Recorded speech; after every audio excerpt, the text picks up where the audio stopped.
นมองภาพถ่ายที่เธอให้ไว้เป็นภาพเตือนใจแม้ตัวห่างไกลก็เหมือนยังอยู่เธอทอดวิญญาณให้มาสิงสู่คอยจ้องมองดูฉันหรือไรแม้มีวันใดที่อยู่เงียบเหงายังช่วยบรรเทาคลายดังว่าเราอยู่ชิดเคียงไกลโยนภาพละโล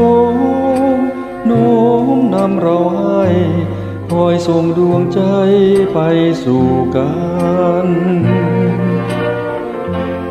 ดวงตามี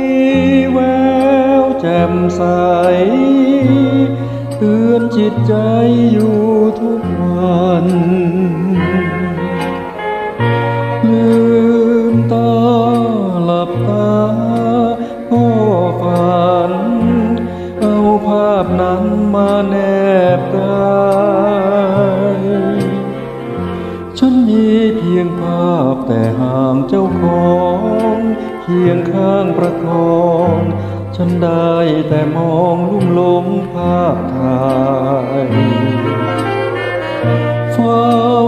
กอดถนอมนิยมแนงนาย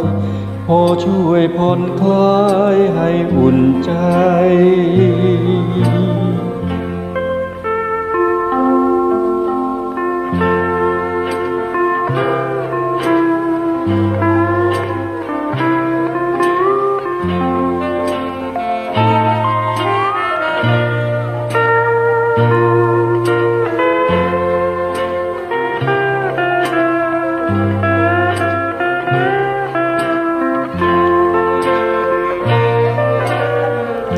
ด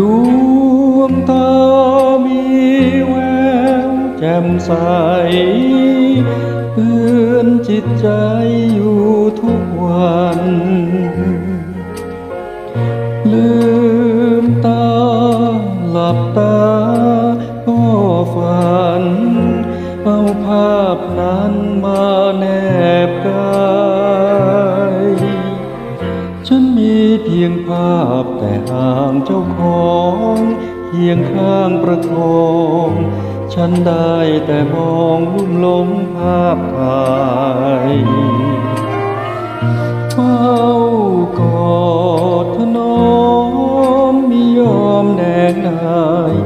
พอช่วยผ่อนคลายให้อุ่นใจ